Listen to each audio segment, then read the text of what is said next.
Bonjour. Alors, dans cette séance, on va essayer d'entamer l'exercice numéro 4 de la série 3. Il s'agit d'étudier un fluide de boson à deux dimensions. Bon, dans le cours, on a vu un fluide ou un gaz de boson à 3 degrés. Maintenant, on va voir ce qui se passe à deux dimensions. Qu'est-ce qu'il y a de spécial? Alors, l'exercice, on considère un modèle de fluide de boson à deux dimensions formé de n bosons situé dans un plan et occupant une surface S. Donc j'ai n bosons.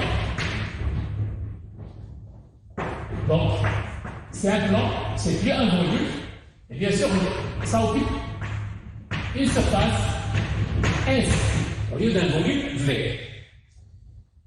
On vous dit, question numéro 1, démontrer que dans la limite thermodynamique, le nombre total de bosons peut s'exprimer en fonction de la température et du potentiel chimique. Donc N, c'est une fonction de la température et du potentiel chimique, mais ça sera donné sur la forme suivante. N égale à JS sur lambda carré F1 de Z. Et on va essayer de démontrer ceci, bien sûr.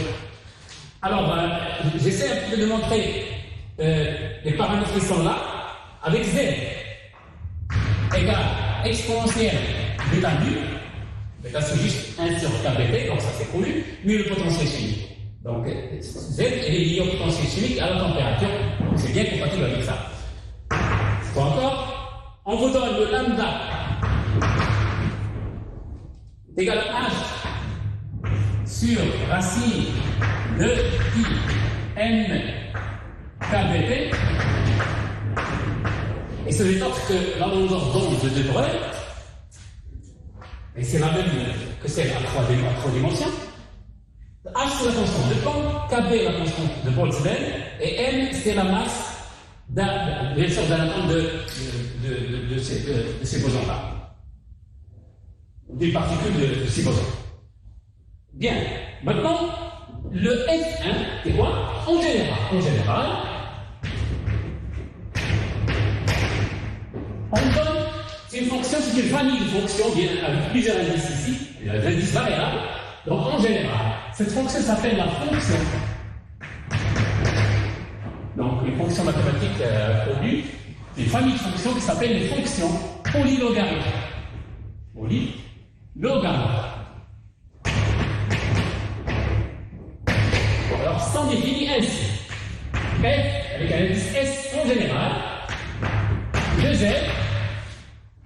Donc maintenant on voit les choses mathématiquement d'un Z quelconque.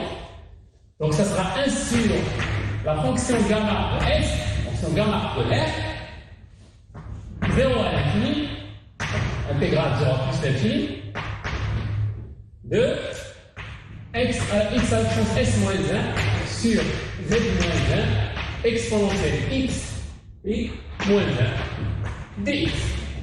Avant de faire la suite de l'exercice, j'aimerais un petit peu donner un aperçu sur ces fonctions-là.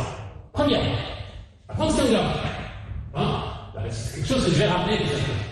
Alors, la fonction gamma. Pour la fonction gamma, c'est juste la généralisation de la notion de factoriel. Le factoriel est spécifique pour les entiers, mais la fonction gamma, maintenant, va être spécifique pour chaque réel quelconque. Alors, je vais juste rappeler deux propriétés essentielles de cette fonction gamma.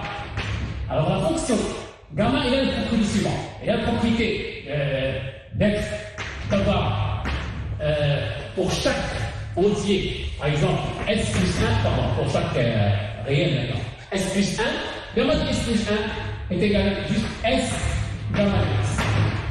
En général. Oui. Et si je fais ça par récurrence S gamma de S, et là c'est S moins 1 gamma de S moins 1, je vais aller jusqu'à la plus petite valeur possible pour ces valeurs de S. Donc, pour n entier, le gamma de n plus 1, c'est tout simplement n fois n plus 1, etc. C'est n factoriel. Ça, c'est une propriété très importante de la fonction gamma. Et ça, c'est un cas particulier. Pour n demi-entier, c'est juste, on s'intéresse uniquement à ces deux. qui vont se manifester dans ce type d'exercice auquel on a affaire. Alors, le n demi entier, ça sera le gamma. Alors là, je vais donner des cas, tout simplement. Je ne vais pas donner la formule générale. Si je pars par exemple d'un demi entier, si par exemple je calcule le gamma de 5 demi, j'utilise la formule qui est générale. Si ça donne le 3 demi, parce que ça c'est 3 demi plus 1, donc gamma de 3 demi. Et le gamma de 3 demi, ça va être directement, donc normalement gamma 3 demi, et ça fait, d'après la formule, c'est 1 demi au gamma de 1 demi. Et j'arrête à 1 demi. C'est-à-dire qu'une petite valeur possible, positive possible à laquelle je peux arriver en faisant marche arrière. Là, je peux arriver jusqu'à 1. Donc il n'y a pas de problème, donc c'est un factoriel. Et là, une fois que j'arrive ici, ça peut être calculé directement à partir de la fonction gamma. Il y a une autre expression intégrale. Et ça, c'est tout simplement racine de pi. Et donc, le gamma de 5 demi, ça va être 3 racines de pi sur 4, par exemple. Comme ça, 3 racines de pi sur 4, etc. Donc, ça, c'est les choses dont il est nécessaire de s'en rappeler pour ce type de problème. Voilà pour la fonction gamma. Maintenant, pour cette fonction fs de z. C'est la fonction pour les logarithmes. Il est défini pour chaque z parce qu'on intègre sur le x, donc il n'est plus là, mais le z et le s vont rester là comme étant des paramètres. Alors, par exemple, la fonction f avec un s de z égale 1 est un point particulier. Je le rappelle, c'est toujours un rappel. C'est un point de faire. C'est donné par l'intégrale 1 sur gamma s, on voit 0 à l'infini, xs moins 1 sur exponentielle x moins 1 de x, et ça c'est une autre fonction spéciale qui nous produit. C'est tout simplement la fonction zeta de Riemann. C'est zeta de s, fonction zeta. Et cette fonction est là des valeurs précises mathématiques, il est fabuleux, donc tu peux savoir le zeta de n'importe quelle fonction. Donc voilà pour ces rappels maintenant. Oui, il faut qu'on sait comment se comporte cette fonction pour les logarithmes, au moins dans les cas limites. On peut entamer le problème. Alors le problème il dit que démontrer cette formule-là. La formule qu'on va essayer de démontrer. Alors maintenant, ce qu'on va faire, c'est essayer d'abord de dire que la température de potentiel chimique, là j'ai la température de potentiel chimique, et dans lambda aussi j'ai la température comme paramètre. Bien. Alors, qu'est-ce qui va différer de la fonction de la formule qu'on avait à 3D? Donc je vais écrire la formule à 3D. À 3D, on avait n égale, je vous rappelle, c'est gb sur lambda cube, et là c'est f 3 de z. Ça fait jusqu'à, on rappelle, on ne peut pas refaire le calcul. Mais ce qu'on va faire, c'est refaire la méthode avec laquelle on a défini ça. Et voir où les choses vont différer, où les choses vont différer entre 3D et 2D. Bien, je vais tout simplement là, j'ai oublié de dire que le G, là, c'est le facteur lié au speed de z plus 1. Donc c'est la même chose ici. Bien. Alors, comment on avait trouvé ceci? Alors le n est là avec une formule qui est commune, c'est la fonction de alpha n alpha. Ça on connaît. Et ça c'est vrai pour A2D et A3D. Donc on va essayer d'avancer et voir la différence. Mais quand on voulait calculer ceci, alors le n alpha on le connaît. Donc, quand on voulait calculer ceci, là, on est obligé d'aller vers la limite thermodynamique. Parce qu'on ne peut pas dénombrer tous les étapes. Une à une, on peut les considérer comme un continuum sur lequel on va intégrer. Et donc, dans la limite thermodynamique, ça c'est V tend vers l'infini et ça me donne l'intégrale. Bon, je vais laisser ça comme étant limite thermodynamique.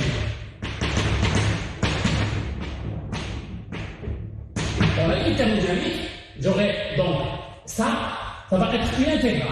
Ça va être le n qui dépend de y. Parce que donc, la formule de n dépend directement de y, D epsilon est, vous avez une densité d'état. Ça, c'est toujours vrai dans la mécanique.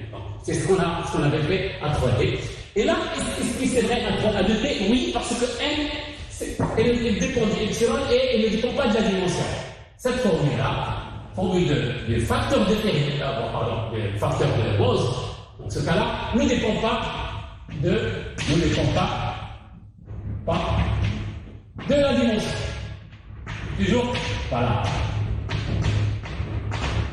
Donc il reste que le D epsilon. Donc il faut refaire le calcul avec une densité d'état qui va dépendre bien sûr de la dimension.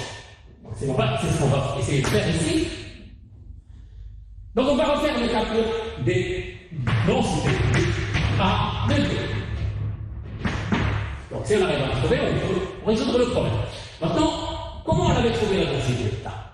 C'est que normalement au départ, le D de epsilon était tout simplement une densité dans l'espace des cas. Et donc je vais revenir en arrière et dire que le problème était, on commence à une dimension et j'ai des particules, selon une particule qui est entre 0 et L, au lieu d'être dans un espace, va être un espace unidimensionnel ici dans ce cas-là, et le X va être entre 0 et L. Et j'ai une certaine fonction d'onde ici, une certaine fonction d'onde, etc. Mais la particule ne doit pas quitter la boîte, donc j'ai deux façons d'approcher le problème. Ou bien dire que la fonction d'onde est nulle sur les bords, ça c'est une façon d'approcher, et ça va me donner la quantification de vecteur d'onde, ou bien dire que notre fonction d'onde, ce sont des particules libres décrites par ce type de fonction d'onde, en bande plane. Et je vais faire ici une condition au bord périodique.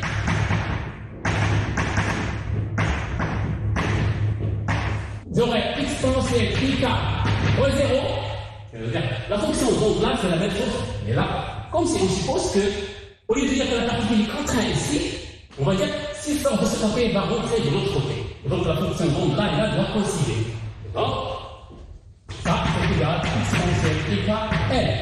Ce qui implique que ça, c'est égal à 1, bien sûr. Et donc, exponentielle IK L égale 1, ce qui veut dire que KL égale à 2L avec L égale, c'est un entier relatif, 0, plus ou moins 1, plus ou moins 2, etc. Donc, ce qui implique que le vecteur d'onde, bien sûr, comme on s'attendait, est quantifié. Ça, on a déjà fait ici à 3D. Bon, on l'a fait à 3D, mais en généralisant le 1D de chaque façon, une dimension de chaque façon. Alors maintenant, on va essayer de dire que la densité d'état dans ce cas-là, on peut le faire, mais on peut dire déjà que le vecteur d'onde est quantifié. Et vous avez donc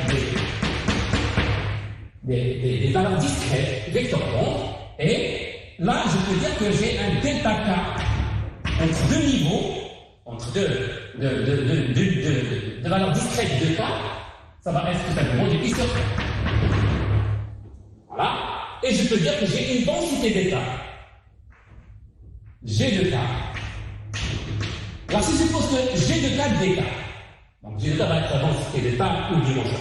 Alors, G de K dk est égal le nombre d'états ayant un vecteur d'onde, un vecteur K, vecteur d'onde en général, entre K et K plus dk. Ça va être ça. Alors, faut être égal, dans ce cas-là,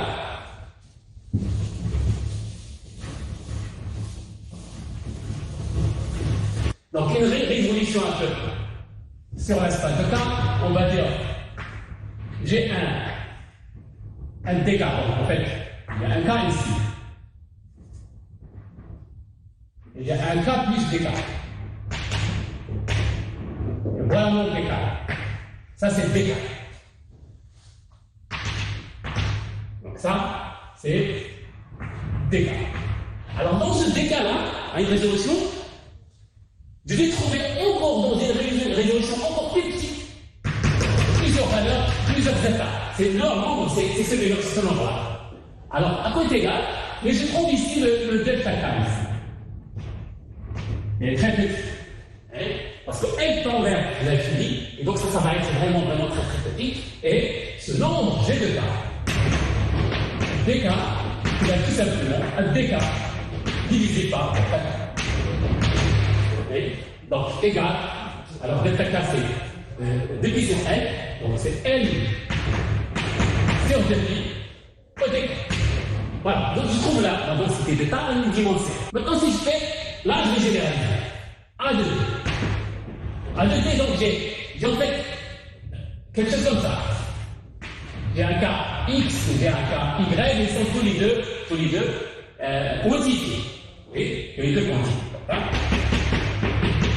Avec un delta K ici, delta X, un delta Y, et ça va être directement tiré, si je dis le G de K, dk, quand j'ai un vecteur, l'espace bidimensionnel, ça va être le nombre. Ça va être tout simplement le L sur 2pi, au lieu d'être la longueur de l'intervalle, ça va être une cellule ici. Et je divise par le nombre de cellules. Et ça va être L sur 2pi, donc au carré, et multiplié par dk. Voilà. Donc ça c'est tout simplement S sur 4pi carré. D carré. Donc ça, c'est ce qui fait la différence entre 2D et 3D. C'est cette densité d'état dans l'espace des cas qui va se traduire aussi dans l'espace des énergies. Je peux aller directement dans l'espace des énergies ou tout simplement dire que si je suis intéressé à dire si je veux uniquement les nombres d'états entre K et K plus DK en module, ça veut dire que dans l'espace, je ne m'intéresse pas à un vecteur K bien déterminé, ça ne m'intéresse que le module. Et donc j'ai un module K, j'ai un module, si vous voulez, K plus DK. Donc ça c'est K, et ça c'est K plus DK. Mais ça ne m'intéresse pas la direction, ça m'intéresse que le module. Alors dans ce cas-là, si vous voulez, je vais intégrer sur la variable angulaire, et ça va me donner tout simplement le L, donc le S, c'est 4 pi carré. Le dk, ça va être 2 pi k. Dk, 2 pi k, donc c'est périmètre. Et ça, multiplié par ça, ça me donne c'est pas voilà. C'est 2 pi k dk. Et je ne suis pas intéressé maintenant à trouver quelque chose qui se produise exactement dans une direction déterminée, mais surtout tout l'espace bidimensionnel. Donc ça va être le nombre de ces états. Alors, je n'ai qu'à transférer ça dans l'espace de P.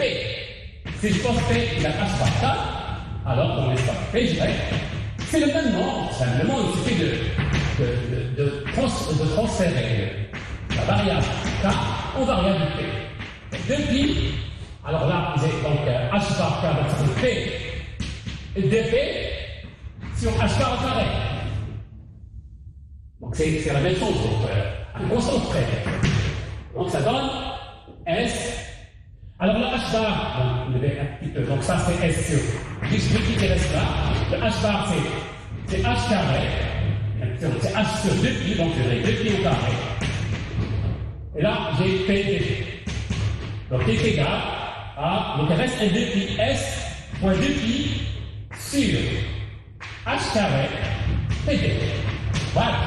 L'expression de l'énergie. Là, ça va différer, ça dépend de l'expression de l'énergie. Là, c'est vrai pour n'importe quel type d'énergie, bien sûr, que ce soit dans notre cas, une particule libre, que ce soit classique ou relativiste, ça va être vrai aussi.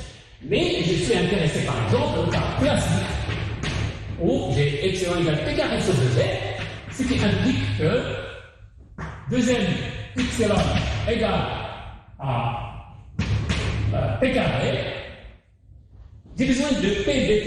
Alors P dP, donc je dirais ça, donc ça va être tout simplement deuxième d epsilon. Et ça c'est 2P. P. Voilà. Je trouve ça, je vais le mettre là. Sur encore, le même nombre qui est là. Ça va être là, avec la formule, bon, au lieu de maintenant, je vais mettre D epsilon. Et pour être encore. Alors ça, c'est le nombre de bêta avec énergie entre epsilon et epsilon plus d epsilon, dans l'intervalle d epsilon. Alors ce nombre-là va être quoi?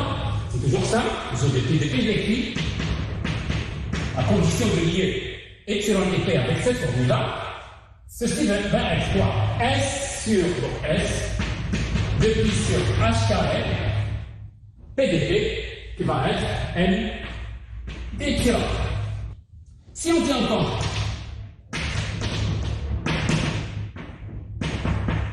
du degré de liberté de spin, alors je vais utiliser le G qui est égal à 2S plus 1. C'est-à-dire donc cet état-là, ça va être encore multiplié par un facteur multiplicatif qui dépend du spin de la particule. Par exemple, si j'ai un spin 1,5, dans cet état, donc chacune de ces états-là, je peux mettre un up et un down. Et c'est la même chose, ça va se multiplier avec quand on augmente le nombre de spin.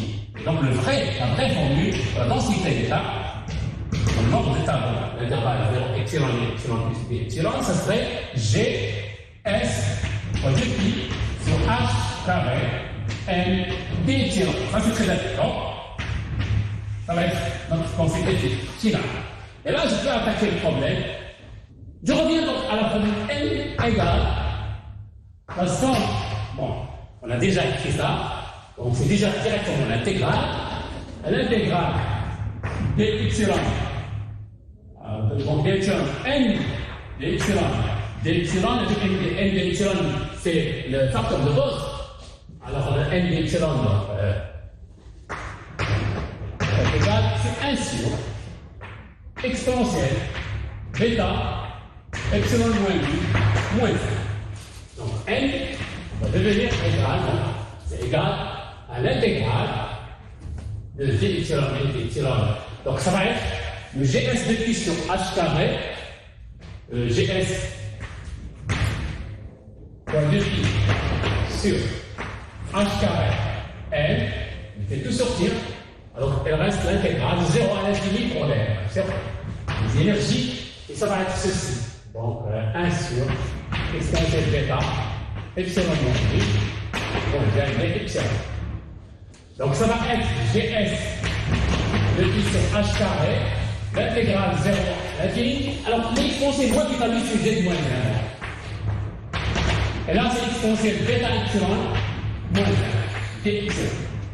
Et pour revenir à la fonction qu'on vous donne ici, il n'y a pas d'epsilon, il y a un certain x, donc il suffit de faire epsilon.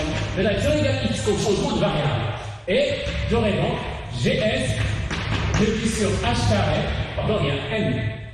Oui, n sur h carré. Donc il y a un bêta epsilon, donc il y a un k bêta. Qui va sortir. Il y a l'intégrale 0 à l'infini, 1 sur z moins 1. Exponentielle x moins 1 de x. Oui? Et ça, c'est l'époque de quoi que la fonction f, alors x à la puissance s moins 1, on avait x à la puissance s moins 1, s égale 1 ici. Vous voyez? C'est la famille, donc la famille, je vais choisir celle avec s égale à 1. Donc, on aurait f1 de z. Mais le reste de 1, c'est gamma, donc c'est multiplié par gamma de s, gamma de 1. Et ça, c'est tout simplement 0 par premier qui est égal à 1. Voilà, donc ça c'est uniquement le f1 de z maintenant. Donc directement j'aurai le n égale. Alors gs de pi. Alors ça va être directement le gs sur h carré f1 de z comme on le donne dans l'énoncé. Oui, le lambda, pardon, gs sur lambda carré. Avec lambda carré, c'est bien sûr le h carré sur racine. Ça au carré. Donc c'est bon. Donc voilà, on a trouvé ça.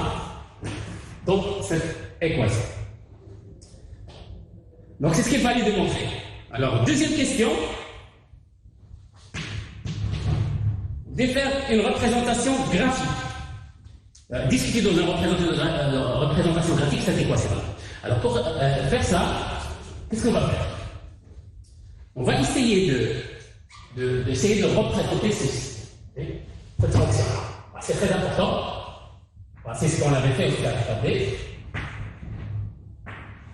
fonction f1 de z, en fonction de z, je sais que pour les bosons, ça c'est important, pour les bosons, mu, elle est négative.